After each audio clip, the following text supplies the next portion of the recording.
So let's move on to our CSS. And what do we want to do with our CSS? First off, I want to import, let's do this. Let's go to fonts.google.com. I want to look for, what's it called? Lado? Sure. I'm just going to click the plus button on it. It's going to pop up this little toggler window down here. There's two different ways to do it. You can import, which is you just add this code to your text editor or your style sheet at the very top of it. And then when you do body, you can just copy this code, and that's your font family. And then you've attached, I'll show you here. Refresh this. Then it changes the font. I'm going to use, instead of import, I've heard different things.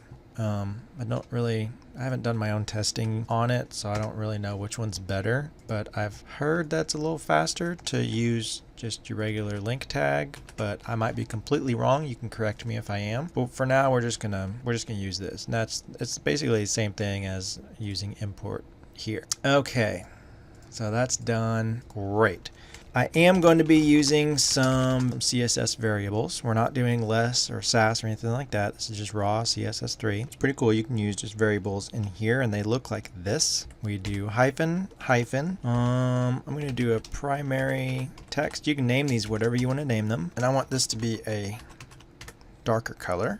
I want maybe light blue text. I also like to go here, materialize, css.com. I know we're not using this framework, but I like the colors. I go to CSS and then color, and then scroll down. And this is going to be, what I say, a light blue. Actually, we're not going to do light blue text. We're going to do light blue background. So let's do maybe this one.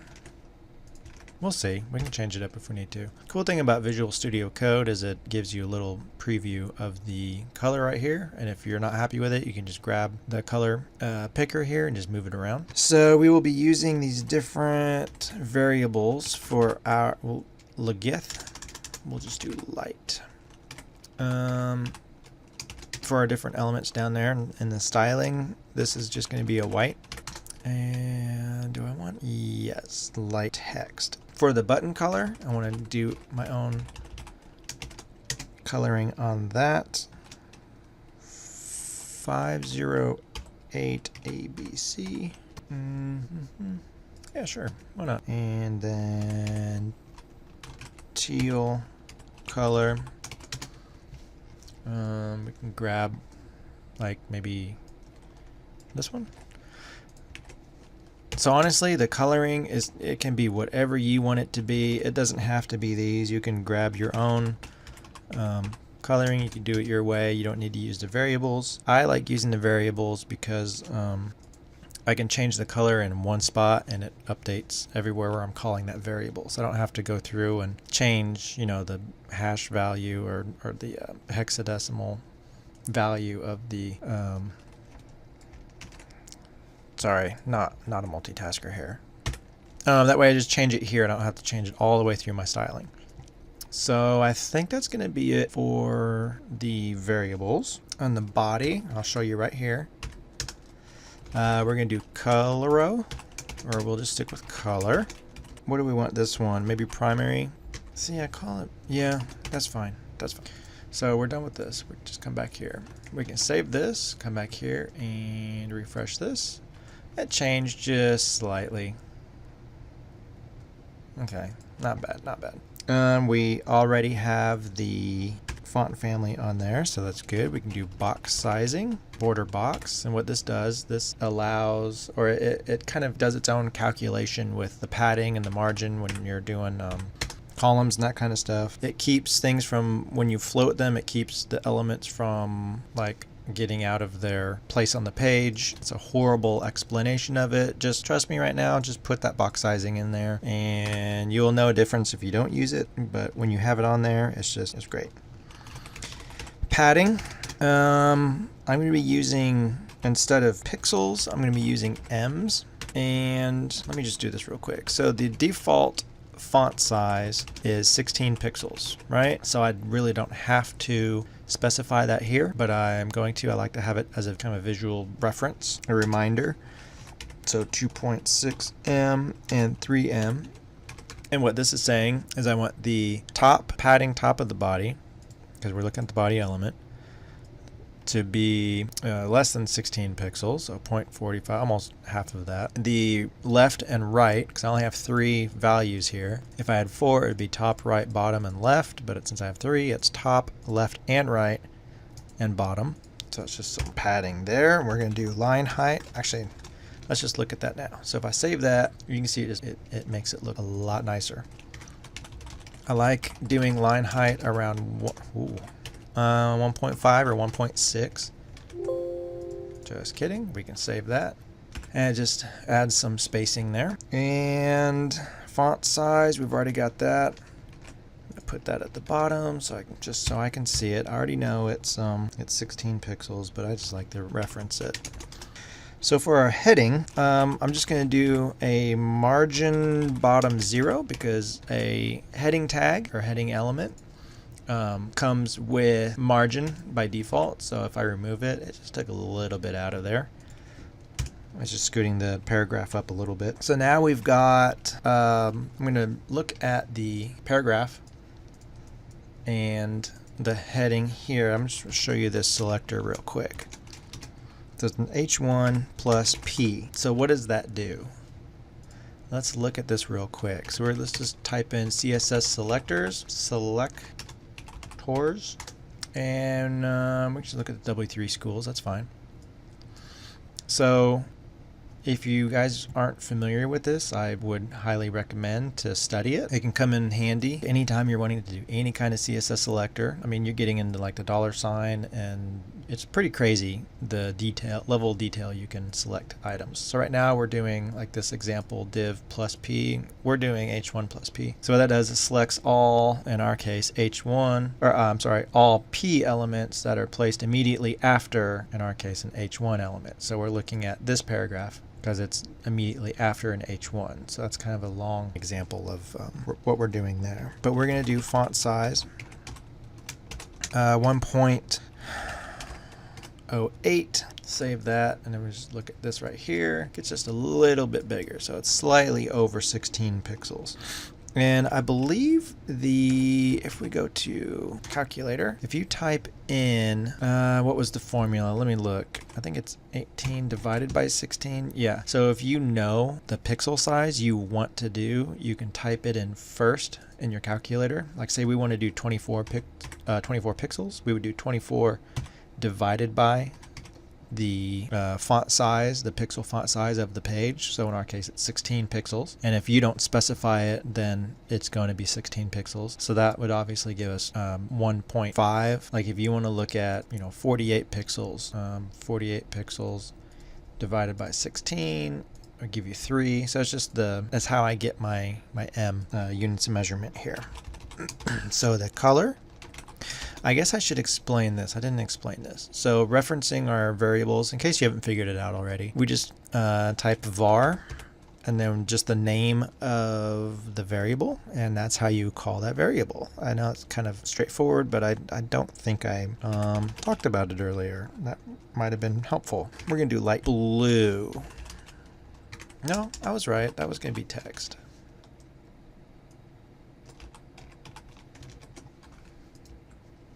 Yeah. Okay. That works. Whatever. I don't even know my own code.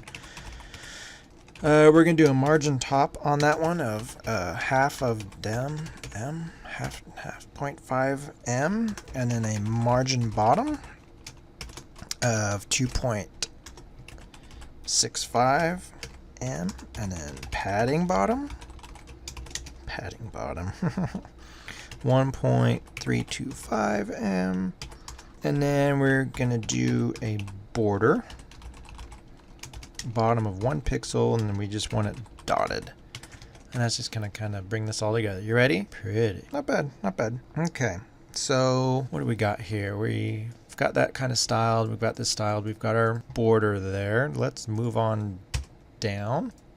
And that was just this part really. So we've got a button. I'm going to do the unordered list first.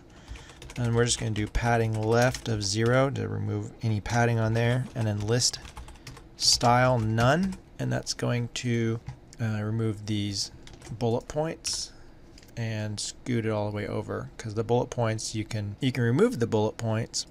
But if you don't remove the padding, it still stays out there. It just removes the bullet points, but it keeps the styling there like if they were just hidden. So we just take away the padding. Now we're going to look at the list item inside of the unordered list, and we're going to give it some padding of 0.45 and 0.5 and then what that's going to do is nothing, because now it will. Top and bottom is going to be 0.45 and the right and left is going to be half. So we can just look at it right now, and it just kind of gives it a little bit of nice spacing there. We're going to do margin bottom and 0.35 just to give it a little bit of spacing down there, and then we're going to do a display flex and align items center. Wow, I can't type tonight.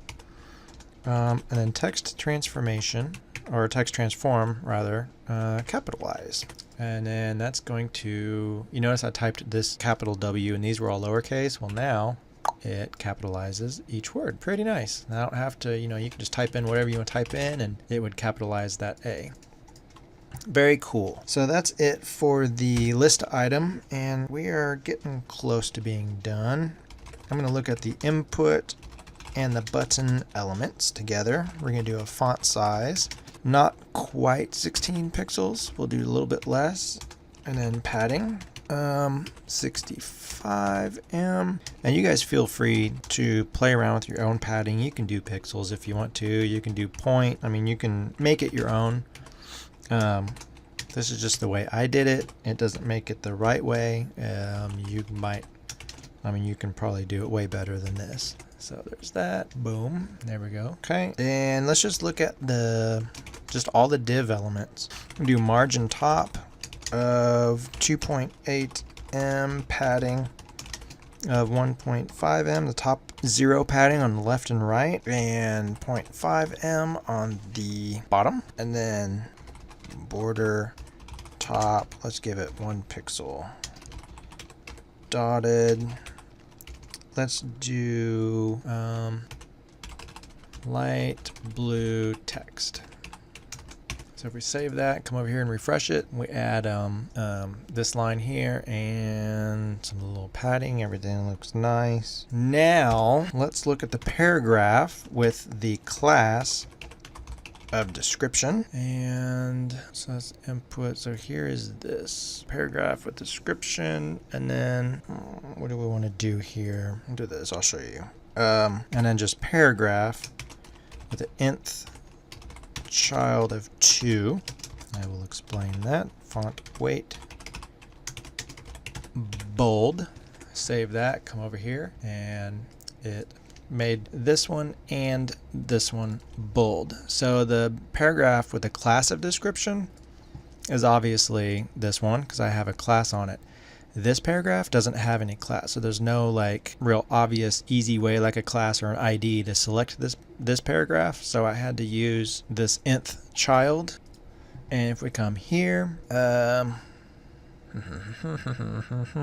nth child, here they're using it right here, selects every paragraph element that is the second child of its parent. Confusing?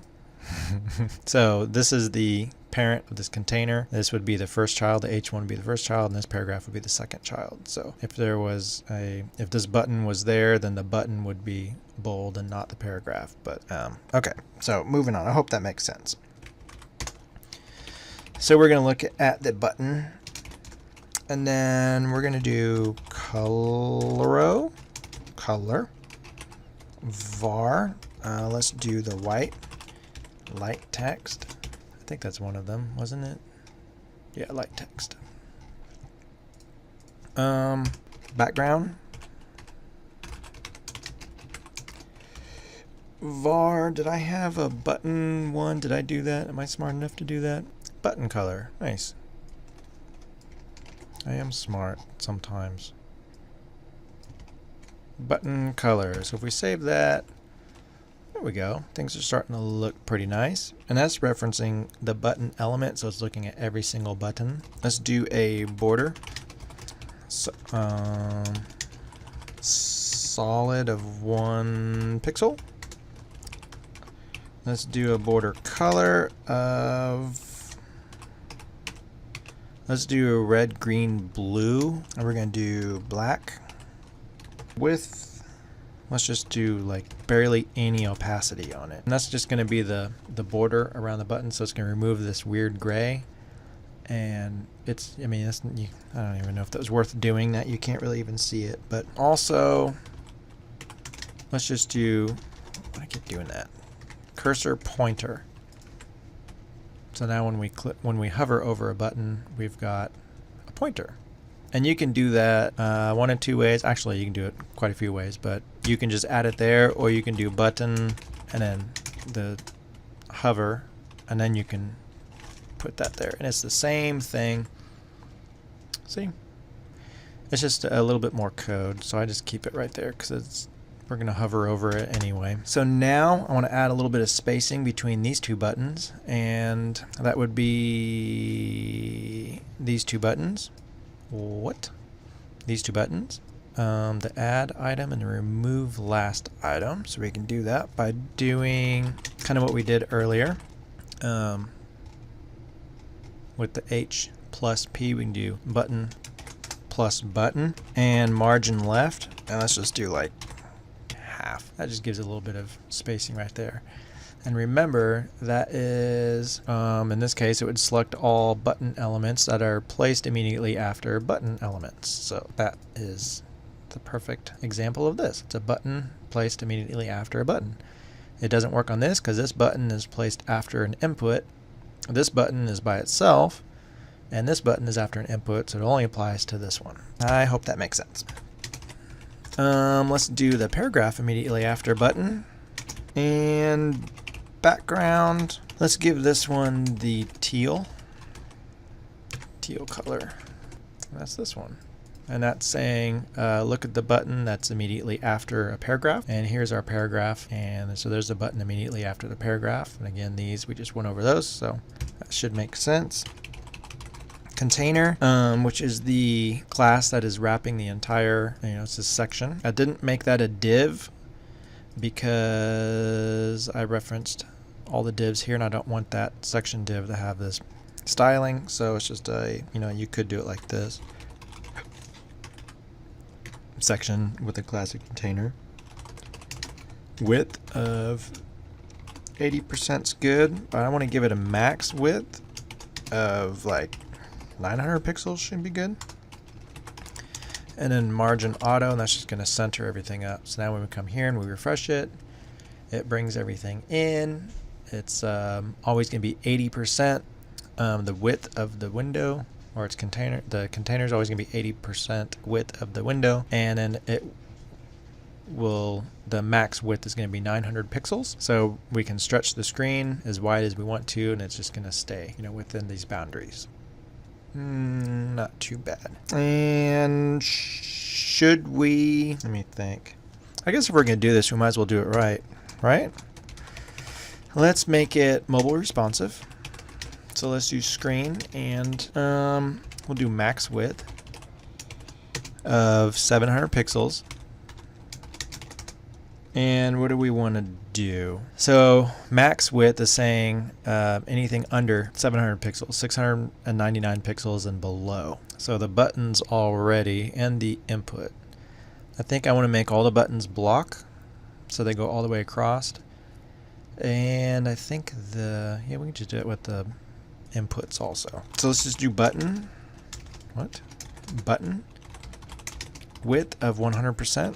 And we can save that, and nothing changes until we come down here and it looks absolutely horrible. So let's look at button again, and let's do margin top of 20 pixels. Actually, calculator, I want 20 pixels. I'm going to divide that by 16. That's going to give us 1.25, so 1.25 m.